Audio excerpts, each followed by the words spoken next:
നമസ്കാരം. തമിഴ്നാട്ടിലെ പുരാതനമായ മഠങ്ങളിലൊന്നായ തിരുവാവടുതുറൈ ആദീനത്തിന്റെ കീഴിലുള്ളതും പാർവതീദേവി പശുരൂപത്തിൽ ശിവഭഗവാനെ പൂജിച്ചതും ബോഗർ സിദ്ധനടക്കമുള്ള നവകോടി സിദ്ധന്മാർക്ക് അഷ്ടസിദ്ധി ലഭിച്ചതും തിരുമൂലർ സിദ്ധരുടെ സമാധി സ്ഥലവുമായ ഒരു ശിവക്ഷേത്രത്തെക്കുറിച്ച് അറിഞ്ഞിരിക്കാം. ക്ഷേത്രം അരുൾമിகு ഗോമുക്തീശ്വര സ്വാമി തിരുക്കോവിൽ. ഈ ക്ഷേത്രം തമിഴ്നാട്ടിൽ മയിലാടുതുറൈ ജില്ലയിൽ മയിലാടുതുറൈ കുംഭകോണം പാതയിൽ തിരുവാവടുതുറൈ എന്ന സ്ഥലത്താണ് സ്ഥിതി ചെയ്യുന്നത്. ഇവിടെ ഭഗവാൻ ശ്രീ പരമേശ്വരൻ, ഗോമുക്തീശ്വരർ, മാസിലാമണീശ്വരർ, മഹാലിംഗം എന്നീ നാമങ്ങളിലും ദേവി ശ്രീപാർവതി, ഒപ്പിലാമുല നായകി, അതുല്യ കുജാംബികെ എന്നീ നാമങ്ങളിലും കുടികൊള്ളുന്നു. മധ്യാർജുനമായ തിരുവാവടുതുറയിലെ പ്രധാന സ്ഥലങ്ങളിൽ ഈ ക്ഷേത്രം നന്ദിസ്ഥലമായി കരുതപ്പെടുന്നു. തമിഴ്നാട്ടിലെ ഏറ്റവും വലിയ നന്ദിശില ഇവിടെയാണെന്നാണ് പറയുന്നത്.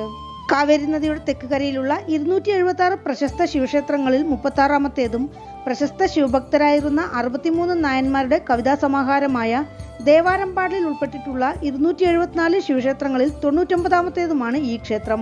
63 നായന്മാരിൽ അപ്പർ സ്വാമികളും സുന്ദരമൂർത്തികളും ഈ ക്ഷേത്രത്തിലെ മൂലവർക്ക് പതികം പാടിയിരിക്കുന്നു. ചരിത്ര പ്രാധാന്യമുള്ള വേറൊരു നേട്ടവും തിരുവാവടുതുറയ്ക്കുണ്ട്. ബ്രിട്ടീഷുകാരുടെ ഭരണകാലത്ത് മൗണ്ട് ബാറ്റൻ പ്രഭു ജവഹർലാൽ നെഹ്റു അവർകളെ വിളിച്ച് ഇന്ത്യക്ക് സ്വാതന്ത്ര്യം കൊടുക്കാൻ പോകുന്നു എന്ന വിവരം അറിയിച്ചു. നെഹ്റു രാജാജിയെ വിളിച്ച് ഇതേപ്പറ്റി സംസാരിക്കവേ, സാധാരണ ഭരണം കൈമാറുമ്പോൾ പുതിയ ഭരണാധികാരിക്ക് ചെങ്കോൽ കൊടുത്ത് ഭരണം കൈമാറുന്നതാണ് ചടങ്ങ് എന്ന് രാജാജി പറഞ്ഞു. രാജാജി അപ്രകാരം തിരുവാവടുതുറൈ ആദീനത്തെ തിരഞ്ഞെടുത്ത് ഈ വിവരം പറഞ്ഞപ്പോൾ സ്വർണം പൂശി നന്ദിചിഹ്നം പതിച്ച മനോഹരമായ ചെങ്കോൽ തിരുവാവടുതുറൈ ആദീനം നിർമ്മിച്ചു നൽകി. ദില്ലിയിൽ മംഗളവാദ്യങ്ങൾ മുഴങ്ങവേ, ദേവാര തിരുപ്പതികങ്ങൾ പാടവേ മൗണ്ട് ബാറ്റൻ പ്രഭു ചെങ്കോൽ ജവഹർലാൽ നെഹ്റുവിന് കൈമാറി എന്നതാണ് ചരിത്രം. ധർമ്മദേവത ഇവിടെ ശിവഭഗവാനെ പ്രാർത്ഥിച്ച് ഋഷഭരൂപത്തിൽ അരസമരത്തിന്റെ നിഴലിൽ കുടികൊണ്ടു. ഇവിടെയുള്ള പടർ അരസമരത്തിന്റെ കീഴിൽ ദേവന്മാരുടെയും മുനികളുടെയും അപേക്ഷ പ്രകാരം ശിവഭഗവാൻ താണ്ഡവമാടിയതിനാൽ ഇവിടം ബോധി അമ്പല സഭ എന്നറിയപ്പെടുന്നു. കഞ്ചന്നൂർ സപ്തസ്ഥാന ക്ഷേത്രങ്ങളിൽ ഒന്നാണിത്. ചൊവ്വയ്ക്ക് ഗ്രഹപദവി കിട്ടിയത് ഇവിടെ വെച്ചാണ്. അഗസ്ത്യർക്ക് പഞ്ചാക്ഷരി മന്ത്രം ഉപദേശിച്ചത് ഇവിടത്തെ സ്ഥലവിനായകരാണ്. ശിവഭഗവാൻ ഇവിടെ വെച്ചാണ് ബോഗർ സിദ്ധരടക്കമുള്ള നവകോടി സിദ്ധന്മാർക്ക് അഷ്ടസിദ്ധികൾ ഉപദേശിച്ചത്. പ്രധാനമായും 63 നായന്മാരിലൊരാളായ തിരുജ്ഞാന സംബന്ധർക്ക് ഭഗവാൻ പൊൻകുഴി കൊടുത്ത സ്ഥലമാണിത്. തിരുമൂലർ സിദ്ധരെ സംബന്ധിച്ചുള്ള ഐതിഹ്യം ഇപ്രകാരം: സുന്ദരനാഥർ എന്ന സിദ്ധർ കൈലാസത്തിലെ പഠനം കഴിഞ്ഞ് ശിവസ്ഥലങ്ങൾ സന്ദർശിച്ചു വരുമ്പോൾ തിരുവാവടുതുറയ്ക്കടുത്ത് സാത്തന്നൂരിൽ ഒരു പുൽമൈതാനത്തിൽ പശുക്കളുടെ ദീനമായ നിലവിളി കേട്ടു. അവിടെ എത്തിയ അദ്ദേഹം കരുനാഗം തീണ്ടി മരിച്ചു കിടക്കുന്ന ഇടയൻ മൂലനെ കണ്ടു. പരകായ പ്രവേശത്തിൽ അഗ്രഗണ്യനായ അദ്ദേഹം ഇടയൻ മൂലന്റെ ശരീരത്തിൽ പ്രവേശിച്ചു. ഇടയൻ എഴുന്നേറ്റ് വരുന്നത് കണ്ട പശുക്കൾ സന്തോഷിച്ചു. തന്റെ ഭർത്താവിന്റെ ശരീരത്തിലുള്ളത് ഏതോ സിദ്ധനാണെന്ന് മനസ്സിലാക്കി ഇടയന്റെ ഭാര്യ സങ്കടപ്പെട്ടു. അദ്ദേഹമാണ് തിരുമൂലർ സിദ്ധർ. തിരുമൂലർ സിദ്ധർ തിരുവാവടുതുറയിൽ ഒരു അരസമരത്തിന് താഴെയിരുന്ന് തപത്തിൽ മുഴുകി വർഷത്തിൽ ഒരു പതികം വീതം 3000 പതികം എഴുതിയതാണ് തമിഴിലെ പ്രശസ്തമായ തിരുമന്ത്രം. പിന്നീട് തിരുമൂലർ സിദ്ധർ തിരുവാവടുതുറൈ ഗോമുക്തീശ്വരർ ആലയത്തിൽ സമാധിയടഞ്ഞു. അദ്ദേഹത്തിനായി തനി സന്നിധി ക്ഷേത്രത്തിലുണ്ട്. ഐപ്പശി അശ്വതി നാളിൽ അദ്ദേഹത്തിന് ക്ഷേത്രത്തിൽ ഗുരുപൂജ നടക്കുന്നു. തിരുവാവടുതുറൈ ഗോമുക്തീശ്വരർ ആലയത്തെക്കുറിച്ചുള്ള പ്രധാന ഐതിഹ്യം ഇങ്ങനെയാണ്. പണ്ടൊരു യുഗത്തിൽ കൈലാസത്തിൽ ശ്രീ പരമേശ്വരനും പാർവതീദേവിയും തായം കളിച്ചുകൊണ്ടിരിക്കെ ശ്രീ പരമേശ്വരൻ തുടർച്ചയായി വിജയിച്ചത് കണ്ട് പാർവതീദേവി കോപിഷ്ഠയായി. ഇത് കണ്ട് ശിവഭഗവാൻ പാർവതീദേവിയെ പശുവായി മാറി ഭൂമിയിൽ പോകാൻ ശപിച്ചു. ശാപമോക്ഷത്തിന് അപേക്ഷിച്ച പാർവതി മാതാവിനോട് ഭഗവാൻ തിരുവാവടുതുറൈ പ്രദേശത്ത് തപസ്സിരുന്ന് തന്നെ പൂജിക്കാൻ നിർദ്ദേശിച്ചു. അപ്രകാരം പാർവതീദേവി ഭൂമിയിൽ ഈ പ്രദേശത്തെത്തി കടും തപസ്സിൽ ഏർപ്പെട്ടു. ഭഗവാൻ സംപ്രീതനായി ദേവിക്ക് ദർശനം കൊടുത്ത് ശാപമോക്ഷം കൊടുത്ത് തന്നോട് അണച്ചു നിർത്തി. ഗോ എന്നർത്ഥത്തിലുള്ള പശുവിന് മുക്തി അരുളിയതിനാൽ ഭഗവാന്റെ നാമം ഗോമുക്തീശ്വരർ എന്നായി. ആ എന്നാൽ തമിഴിൽ പശു എന്നർത്ഥം വരുന്നതിനാൽ ഈ പ്രദേശം തിരു ആവടുതുറൈ എന്നായി മാറി. പാർവതി മാതാവ് പശുവായി രൂപം മാറി ഭൂമിയിലെത്തിയപ്പോൾ തുണയായി കൂടെ വന്ന ഗണപതി തുണൈ വന്ന വിനായകർ എന്ന നാമത്തിൽ ക്ഷേത്രത്തിലുണ്ട്. പ്രകാരത്തിൽ പശു ശിവലിംഗത്തിൽ പാൽ ചൊരിയുന്ന ശില്പമുണ്ട്. അത് ഗോരൂപാംബികെ എന്നറിയപ്പെടുന്നു. അതല്ലാതെ ശിവഭഗവാനും പാർവതീദേവിയും ദമ്പതി സമേതരായി ദർശനം തരുന്ന അണൈന്നെഴുന്ന നായകർ സന്നിധി ക്ഷേത്രത്തിന് തെക്കുവശത്തുണ്ട്. മംഗല്യഭാഗ്യം സിദ്ധിക്കാനും ദമ്പതികൾക്കുള്ളിൽ ഒരുമയുണ്ടാവാനും പുത്രഭാഗ്യം സിദ്ധിക്കാനും ഭക്തർ ഈ സന്നിധിയിൽ പ്രാർത്ഥിക്കുന്നു. കോകഴി, ഭൂലോക കൈലാസം, നന്ദിക്ഷേത്രം, ത്യാഗപുരം, ബോധിവനം, അരസവനം, വേദപുരം, മഹാതാണ്ഡവപുരം, നവകോടി സിദ്ധപുരം, മുക്തിക്ഷേത്രം, ശിവപുരം എന്നിങ്ങനെ പല നാമങ്ങൾ ഈ പ്രദേശത്തിനുണ്ട്. ദേവേന്ദ്രന്റെ ക്ഷണപ്രകാരം ദേവലോകത്ത് അസുരന്മാരോട് യുദ്ധത്തിനു പോയി ജയിച്ച് ദേവേന്ദ്രൻ സമ്മാനമായി കൊടുത്ത സപ്തവിടംഗ മൂർത്തികളെ ഭൂമിയിലേക്ക് കൊണ്ടുവന്ന ചോളരാജാവ് മുസുകുന്ദ ചക്രവർത്തിക്ക് കുഞ്ഞുങ്ങൾ ഉണ്ടായിരുന്നില്ല. ശിവഭഗവാൻ അശരീരിയായി അദ്ദേഹത്തോട് ഇവിടെ എത്തി തന്നെ പൂജിക്കാൻ നിർദ്ദേശിച്ചു. അപ്രകാരം ഗോമുക്തീശ്വര ക്ഷേത്രത്തിലെത്തി ഇവിടെയുള്ള ത്യാഗേശ്വരെ അദ്ദേഹം വളരെ നാൾ പൂജിച്ചപ്പോൾ ഭഗവാൻ അദ്ദേഹത്തിന് ത്യാഗരാജമൂർത്തിയായും ഈ പ്രദേശം തിരുവാരൂരായും ദർശനം കൊടുത്ത് പുത്രഭാഗ്യം നൽകി അനുഗ്രഹിച്ചു. തിരുവാരൂരിലുള്ള ത്യാഗരാജ സന്നിധി പോലെ ഇവിടെയുള്ള ത്യാഗേശ്വര സന്നിധിയും പ്രസിദ്ധമാണ്.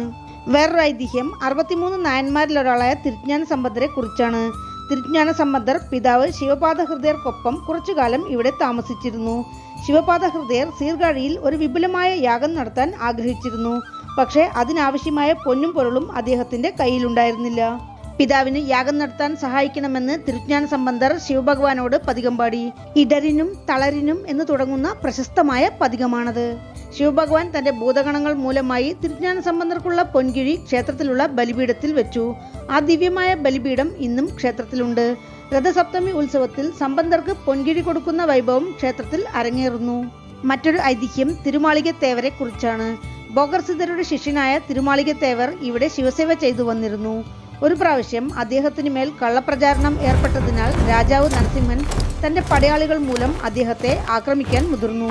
ഇത് മനസ്സിലാക്കിയ അമ്പാൾ ഒപ്പിലാമുലയമ്മൻ തിരുമാളികത്തേവരെ രക്ഷിക്കാൻ ശിവഭഗവാനോട് അഭ്യർത്ഥിച്ചു.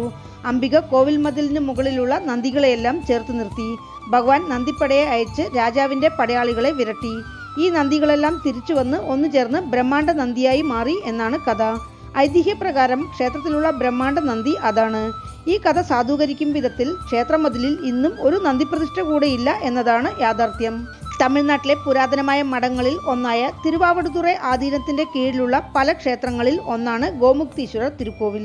ഏകദേശം 10 ഏക്കറോളം വിസ്താരമുള്ളതും കിഴക്ക് ദർശനമായ 5 നില രാജഗോപുരത്തോടെ കാണപ്പെടുന്നതും 1500 വർഷത്തോളം പഴക്കം തോന്നിക്കുന്നതുമായ തിരുവാവടുതുറൈ ഗോമുക്തീശ്വരർ തിരുക്കോവിൽ ചോഴ രാജാക്കന്മാരും പിന്നീട് ഭരിച്ച രാജാക്കന്മാരും പുനർനിർമ്മാണം ചെയ്തതായിരിക്കാമെന്നാണ് അനുമാനം. രാജഗോപുരത്തിന് മുന്നിലായി വിനായകരും മുരുകനും, അകത്തെത്തിയാൽ കൊടിമരം ബ്രഹ്മാണ്ഡ നന്ദി. ക്ഷേത്രത്തിന് ഉള്ളിൽ വലതുവശത്തായി ആദി ഗോമുക്തീശ്വരർ തിരുക്കോവിൽ.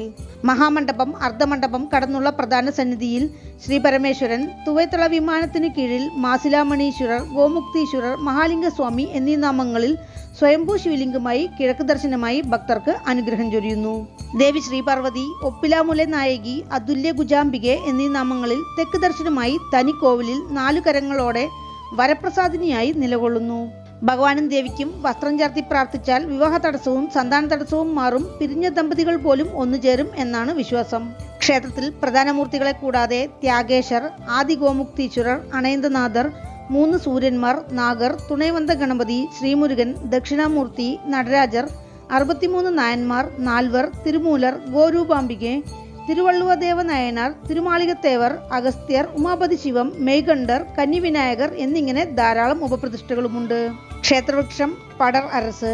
ക്ഷേത്രതീർത്ഥം ഗോമുക്തി തീർത്ഥം, കൈവല്യ തീർത്ഥം, പത്മതീർത്ഥം.